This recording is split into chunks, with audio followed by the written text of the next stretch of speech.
Jungkook was drunk. He hadn't wanted to drink, but he wanted to escape from the reality that he had lost his job. However, it wasn't a job loss that hurt him the most. It was the fact that no one believed him. He was trying his best not to cry in public. Suddenly, someone sat beside him. Jungkook looked at her. She smiled at him. Her hair was black and she wore a white shirt and pencil skirt.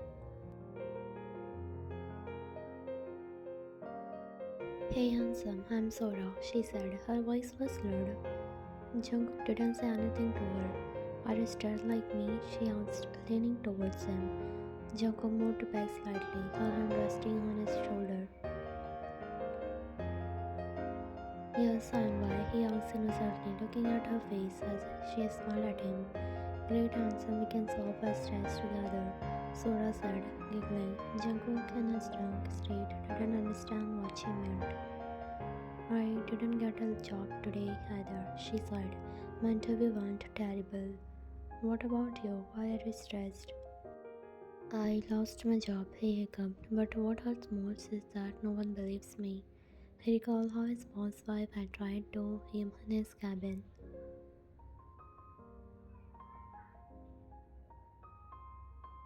Sora, that sucks me for too. My family doesn't believe me either. We are the same, she said, leaning closer to snuggle him into his neck. Jungkook pushed her away slightly. Jungkook, what are you doing? He frowned at her as she placed her hand on his, caressing it. Sora, I want to forget this problem. I think you need it too. Why don't we help each other? She said drunkenly, looking at him innocently. He pushed her hand away and then pushed her back gently.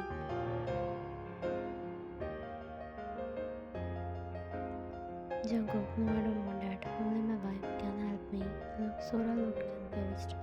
Handsome, I'm sorry I didn't know you were married. She apologized. Jungkook smiled weakly. Sora, if you have a wife, why are you here at this time? Your wife must be waiting for you, she said. Jungkook's face turned sad. Jungkook, she must be waiting for me. I should probably go. She might be worried about me, he said, standing up and grabbing his coat. One, she exclaimed in frustration, throwing her phone onto the couch. It was nearly midnight and Jungkook still hadn't come home. She had been calling him for hours, but when his phone was switched off, she lost her temper, threw her phone, grabbed her keys, and stormed out of the house. Jungkook had told him not to make me worry like this, but no, he just had to do it. When I called his office, he told me he had left hours ago, and now when I try to call him, he doesn't answer, and his phone is switched off. I'm driving around, hoping to find him. While drove through the city streets, her eyes scanning every corner, every sidewalk, hoping to catch a glimpse of Jungkook. She was worried sick, her mind racing with the worst case scenarios. The thought of something happening to him made her heart pound. Where are you, Jungkook? She whispered to herself, her grip tightening on the steering wheels. You better have a good explanation for this. Her mind wandering to their last conversation, the way he had seemed distant and troubled. She had tried to comfort him, but he had brushed it off, saying he was fine.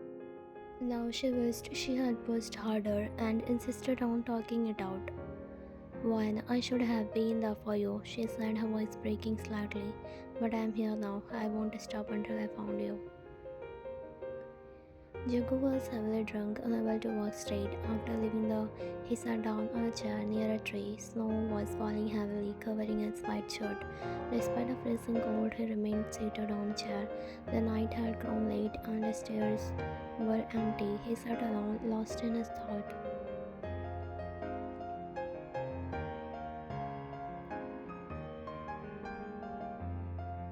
When finally, but what is doing here? She muttered to herself. Before Jungkook's phone had switched off, she had checked his location, which showed he was at her. She had driven straight there, and now she saw him sitting on a snowy chair, snow falling onto him, but he seemed unfazed. She slammed her car door and shut, hurried over to him. When Jungkook, what the hell is this? She demanded. Jungkook had his head down. She stood in front of him and grabbed his collar. Hearing her voice, he looked up. Then, to her surprise, she wrapped his arm around her waist, tugging his head into her stomach. Sobbing, his warm tears soaked slightly into her clothes. Wine ran her fingers through his hair, caressing him gently. Wine, Jungkook, are you okay? What happened? Look at me. You said, cupping his cheeks and His making eyes him were look at you. swollen and his face had turned pale. You wiped his tears and took his coat from the chair, putting it on him. One, Jungkook, if you don't want to talk here, let's go home. The weather is freezing and the storm is coming. You told him, helping him to stand up and guiding him to the car. After sitting him inside, you got into the driver's seat. Before starting the car, you took off one of your jackets and offered it to him. But he refused. When you saw him shivering, you took it off and insisted. One, Jungkook, I bought an extra one, please take it. You said, forcing it to him. He sat and reluctantly put it on. You started a car and began to drive home. As one drives, the car was filled with a tense silence. Jungkook sat quietly staring out of the window, his eyes still teary. One glanced at him, wanting to comfort him, but knowing wasn't the time to press him for answers.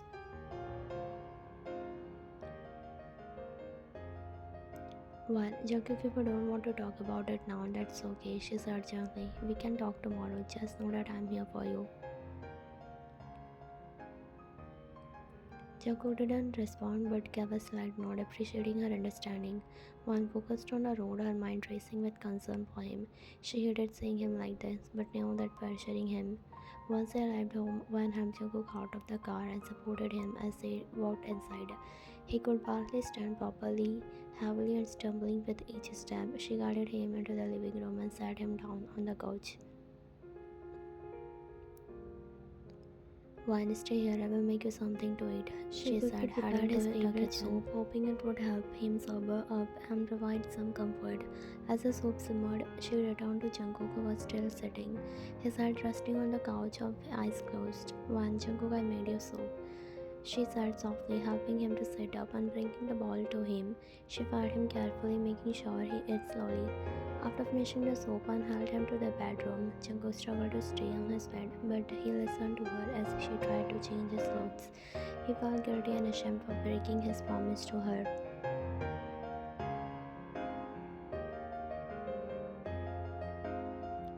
One, I need you to get out of this clothes, she said, her voice firm and caring. Let's you go into something more comfortable. Jungkook nodded weakly, allowing her to help him change. She was angry, but her concern for him and overwhelmed her anger. The moment once he was changed, she guided him to the bed. Jungkook, fine, I'm sorry, she said, his voice breaking. Please forgive me. One side, sitting beside him and brushing his hair away from his face. We will talk about it tomorrow, Jungkook. Get some rest, she said, trying to keep her voice calm despite the anger shimmering inside her. Jungkook nodded, closing his eyes, whispered in faint voice, just hug me please. Once heart softened and she couldn't resist the plea. She climbed onto the bed beside him, gently guiding his heart to rest on her chest. Jungkook immediately wrapped his arm around her, feeling a sense of comfort and relief wash over him. When it's okay, Jungkook, I'm here, she whispered, running her fingers to his eye, caressing him soothingly. Jungkook felt his stress and worries began to melt away in her embrace. She was the only one who could make him feel like this way, who could take his pain and make him feel safe. One held him close, her anger momentarily forgotten as she focused on comforting him. She could feel his breathing slow and become even more. Jungkook, thank you, he murmured, his voice muffled against her. You always make everything better. One, just rest now, you are still smiling little, she said softly and giggled, continuing to stroke his hair. We will talk tomorrow.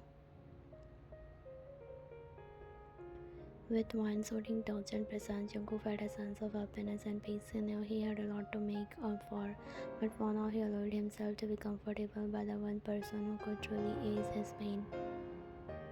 Next day, I know Jungkook is stressed about something and he is not telling me. I should tell him this to big news pieces. It might ease his sadness a bit. I know the news will make him beyond happy. I can't wait to tell him. Jungkook still asleep and he doesn't have work for a while. I will wake him up later. Suddenly Wan's phone rings. It's her mom. Mrs. Choi, happy birthday dear. She excitedly cheers, bringing a big smile to Wan's face. When she slightly slapped her own forehead because she had forgotten about her birthday since the incident with Jungkook yesterday. Otherwise, she had been excited since yesterday morning. Mrs. Choi, you talk to her dad. She passes the phone. Mr. Choi, happy birthday to you. Mrs. Choi, how are you both doing? One turns looking at Jungkook. Well, yeah, we are fine. Mrs. Choi, do you have any plans for celebrating your birthday today? One, I don't know. Jungkook always keeps these things a secret from me. You know that. Mrs. Choi laughs. Oh, you and Jungkook have been in a relationship for 9 years. 20 months ago, you both got married. Initially, dad was against the marriage because Jungkook came from a middle class family, while you belonged to an elite family. Despite a long distance, your family disapproval led to a breakup that lasted 3 years. During this time, Jungkook went abroad to complete his graduation. When he returned, he secured a position as a data scientist at South Korea's largest search and data company, earning a substantial salary in the millions. His achievement were a result of his skills and hard work.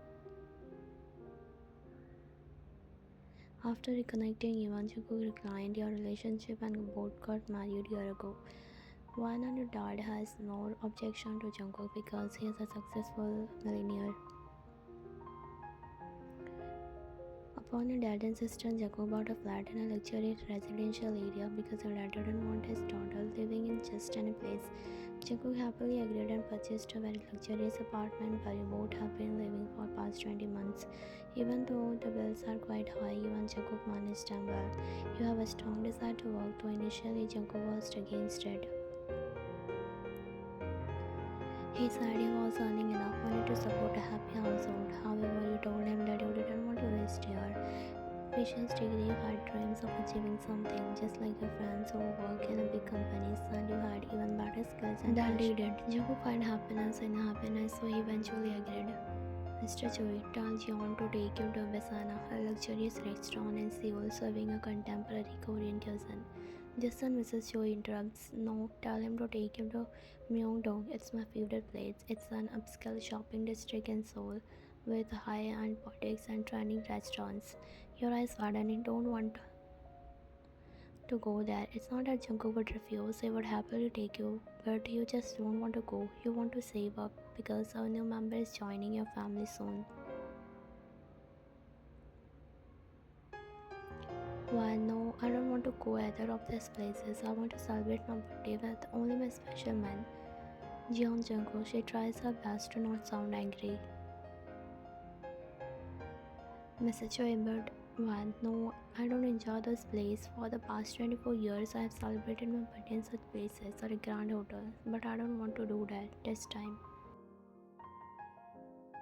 While you are a princess, you deserve all this. Jungkook should treat you like a queen, and if you can't afford to treat you like this, that you can always come back to us. One roll her eyes, her anger builds up whenever someone talks about Jungkook like this. One, please Jungkook dress up better than a queen. He loves the respect and cares for me, is everything to me. If you think he can't give me a life I deserve just because he's not as rich as you are wrong, Mr. Choi. Jungkook is mine and I will stand by him no matter what. Even if we were to lose everything and if we become broke, I would never leave him. He made vows to each other and intend to keep them. I won't tolerate hearing anything negative about him from anyone. And we just thought, hey, doesn't keep you as happy as we used to. One, I know money is necessary for comfortable life, especially in this generation, but sometimes we need to adjust our lifestyle too. One voice wasn't calm, she was speaking quietly because she was very angry. Her parents were obsessed with a luxury lifestyle and it frustrated her. After some talks, she cuts the call, taking a deep breath. Then she turns toward the bedroom. Just then, her eyes land on Jungkook, who is sitting on the edge of the bed looking at her. One, Jungkook, you are awake? She smiles nervously and flips her hair while entering the room from the balcony. Jungkook doesn't say anything, just look at her. Once more, from the look on his face, he's definitely heard the entire conversation. I talked a bit too loudly, but it's not my fault.